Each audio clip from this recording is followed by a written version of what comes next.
এরপরে প্রশ্ন হলো, আমরা যারা ব্যবসা করি, যেমন চাউলের দাম এক কাস্টমারের কাছে এক দাম নেই, আরেকজনের কাছে সে একই চাউল আরেক দামে বিক্রি করি, এটা কি প্রতারণার অন্তর্ভুক্ত হবে?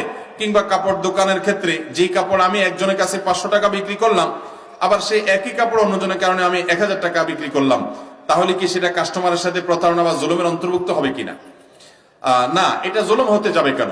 আমি কোন এক কাস্টমারকে আমি ছাড় দেব, আমার পরিচিত লোক, তাকে আমি তো লসেও দিতে পারি, তাকে আমি কম লাভেও দিতে পারি। আবার আরেকজনের কাছে আমি প্রফিট বেশি করব বা ন্যায্য প্রফিট করব, সেটা জায়েজ আছে। কিন্তু দেখতে হবে যে আপনি কাস্টমারকে চান্সে পেয়ে প্রতারণা করছেন কিনা। অর্থাৎ জিনিসটার বাজারে দামই আছে 500 টাকা, আপনি দেখছেন কাস্টমার বেচারা একটু আবুল টাইপ, একটু সোজা সরল মানুষ, এই চান্সে আপনি ওইটার দাম নিলেন 1000 টাকা। তাইলে একটা মানুষকে সহজ সরল পাইয়া তাকে আপনি দিলেন এরকম ক্ষতি করে এবং মোটা অঙ্কের লাভ করলেন। এটা কখনো মুসলমানের চরিত্র হতে পারে? এটার যে ন্যায্য প্রফিট আপনি অন্য 10 জন থেকে করেন, এর থেকে সমানটা করবেন। দুর্বল পাইয়া সহজ সরল পাইয়া তার থেকে মারিং করে দিবেন, অতিরিক্ত লাভ দিবেন, সেটা অবশ্যই কি হবে? গুনাহ হবে।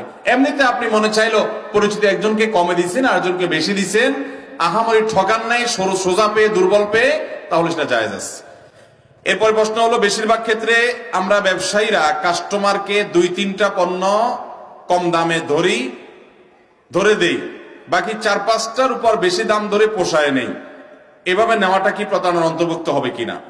আমি জানি এবং আমার বিশ্বাস 95% ব্যবসায়ীরা এগুলা করে।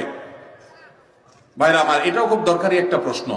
অনেক দোকানদাররা কিন্তু এই কাজ করে, কাস্টমারকে প্রথম 2-1টা জিনিস খুব কম দামে দিয়ে দেয়, এরপর কাস্টমার চিন্তা করে দোকানদারটা তো ভালো মানুষ, এরপরে আস্তে আস্তে বিশাল চড়া মূল্যে বাকিগুলা বিক্রি করে সুদে আসলে বাকিগুলোর থেকে উঠায় নেয়। আছে না নাই? তো এইরকম ব্যবসায়ী যদি কেউ ব্যবসা করে, অবশ্যই সে গুনাহগার হবে, কারণ সে রীতিমতো এখানে প্রতারণা করছে। প্রতারণা এটাকে বলে, ওই যে টোপ দিয়া বড়শিতে যেরকম মাছ ধরে, এরকম সে টোপ দিছে, তাকে প্রতারণা করছে, ভালো মানুষ সাজছে, এরপরে ভালো মানুষ সে আর থাকে নাই, এটা প্রতারণা হবে। যদি এমন হয় যে না, ইচ্ছাকৃত ভাবে প্রতারণার উদ্দেশ্য না, কিছু জিনিস সে কম রাখছে, আবার কিছু জিনিস ন্যায্য মূল্য রাখছে, অতিরিক্ত না, প্রতারিত করার জন্য না, তাকে ধোকায় ফেলার জন্য না, যে কিছু জিনিস আমি কম দামে রাখলাম, এটা আমার কম রাখলেও চলে, আবার কিছু জিনিসটা আমি ন্যায্য মূল্যে বিক্রি করলাম, এটা জায়েজ হতে পারে।